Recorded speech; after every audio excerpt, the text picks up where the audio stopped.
sounds of jingle bells linger on your mind as you lay awake in bed. Excitement surges through your veins while you lay silent, ears tuned for any indication of movement downstairs. Just like any other child on this night, Christmas could not come fast enough. While laying in the darkness of your room, you notice the snowflakes landing on your window, illuminated by the soft glow of your outdoor Christmas lights. The night is quiet. Both you and your family have long gone to bed. The only thing you can hear is the faded sound of Christmas carols playing on a loop, over and over and over again. Yet somehow it's oddly comforting. You know you should be sleeping, but you really want this to be the year that you finally catch sight of the great Santa Claus himself.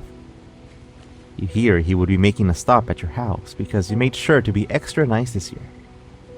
Well, every year you've made sure you were always on the nice list because you didn't want to find out what would happen if you woke up on Christmas morning and found yourself on the naughty list. So this is why you made sure to listen to your parents and always share, all year long. Your brother, however, did no such thing. Sure, he helped out around the house every now and then, but that was greatly outnumbered by the amount of times that he would decide to throw a tantrum. Well, I guess that means he's getting cold this year, you think.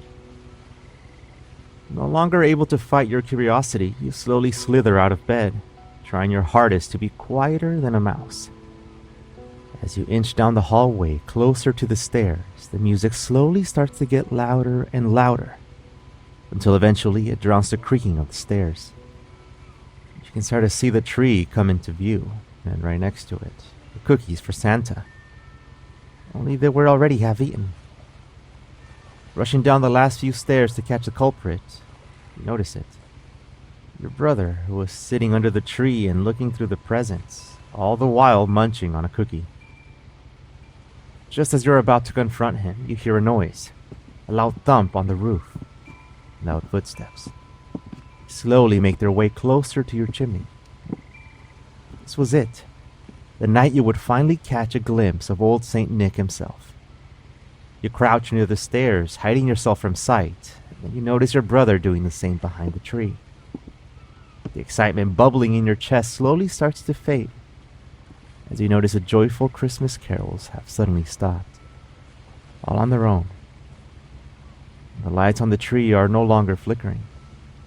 On, off, on, off, on, and off for the last time. That excitement was now replaced with something else. It's Christmas, and the last emotion you should be having is fear. The sound of something landing on your floor startles you, and you peek out to take a look, expecting to see two large boots in the chimney. But what you see are two large hooves surrounded by brown fur. Shrinking farther and farther out of sight, you watch as this thing, this creature, makes its way into your living room and finally stands up straight. You're finally able to take in all of its horror, as you start to wish that you never left the comfort of your warm bed. Not only did it have hooves for legs, but it was also covered head to toe in the brown fur you saw before. At the end of its fingers were long, sharp claws. From its fanged mouth drooped a long, pointed tongue. You feel bile start to rise from your stomach and into your throat when you notice it. A large empty sack being dragged on the floor behind the creature. You try your hardest to make yourself as small as possible to stay out of sight, fearful of what would happen if it sets its sights on you. It makes its way around the room, sniffing as if searching for something, or rather, someone. It creeps closer and closer to the tree, right where your brother is hiding. Your eyes land on him, and you can see the terror on his face as the two of you make eye contact. That was the last time you ever laid eyes on him, because the next thing you knew, your connection was interrupted by the large sack being thrown over your brother, drowning out his screams as the creature flung him over his shoulder and made his way back up the chimney, back into the cold, dark night, leaving behind a frightened young child who never thought of Christmas the same way ever again.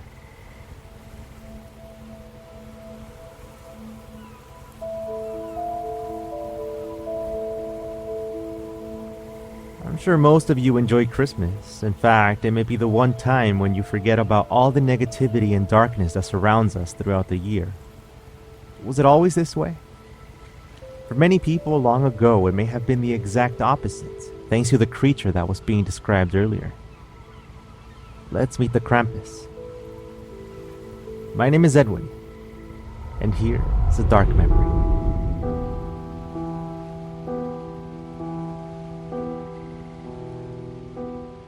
Unlike the happy, jolly character of Santa Claus, who goes around rewarding children for behaving with presents, the Krampus is a polar opposite. With an image that definitely does not provoke joy, he goes around punishing children who have been naughty. From leaving coal in their stockings to beating them with sticks and branches, and even throwing them in his sack and bringing them back to his lair. He was a figure that parents would use to scare their children into behaving.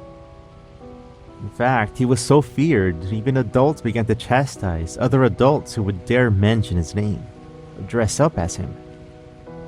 This was most likely due to the fact that based on his appearance, he closely resembled the devil himself. The fear and paranoia became so bad that at one point, during the Inquisition, the Krampus was banned. No one was allowed to dress up as him or celebrate him. If they did, they faced execution. That didn't stop his legacy from spreading across the world, no matter how many times he was suppressed. Perhaps no one could keep him from doing what he was created to do: punish.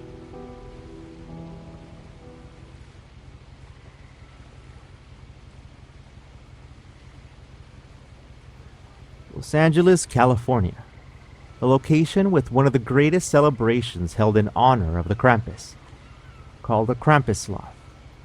Many people gather for live metal music, vendors, delicious German food, where Krampus originated from, and many performers dressed head to toe as a creature himself. It's something that is enjoyed by thousands that flock to the celebration. Another part of the festival is something that is even recognized by the UNESCO World Heritage List. They put on a traditional 18th century play that is directly based on the original Nikolaspia, or Nicholas play, that was put on in Central Europe centuries ago.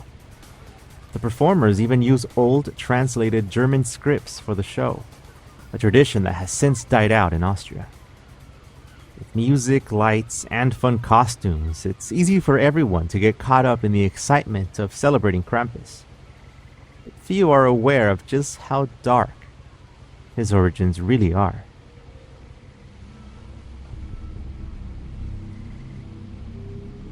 Krampus originated many centuries ago in Germany, as the name Krampus itself comes from the German word Krampen, which means claw. Although there are many different possibilities as to his exact origin story, there is one specific example that can be pinpointed as the most common one. The story itself dates all the way back to when paganism was very popular and Norse mythology was rampant. It is said that Krampus was the son of Hel, who was commonly misconceived to be the Norse goddess of death. However, that was only what her name meant. In mythology, she was never actually recognized as a god. She was merely the ruler of the underworld. This is because neither of her parents were gods. Her father, a trickster named Loki, only ever achieved the status of demigod. When people described her, it was said that she was half flesh-colored, like a human, and the other half of her was blue. When it came to her personality, it is no wonder her son turned out the way he did. It was a safe bet to say that you never wanted to cross her because she had a threatening, harsh, and extremely cruel personality. Much like his mother, Krampus was not to be messed with. He was a symbol of evil, a punisher of naughty children, and some would say, the devil himself. Basically, he was the opposite of Saint Nicholas, so why do we need him? Well, some say that he was a necessary evil, sort of like the yin to Saint Nick's yang.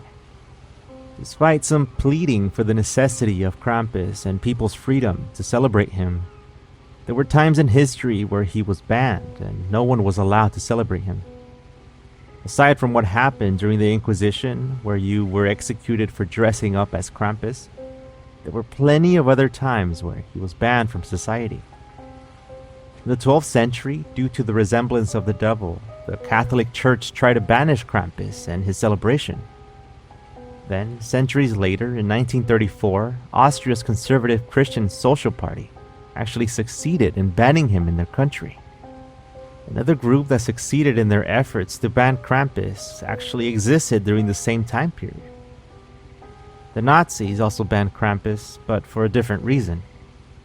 Due to his origins of being rooted in paganism, that was an automatic red flag to their party, as anything outside of the norm was considered a threat.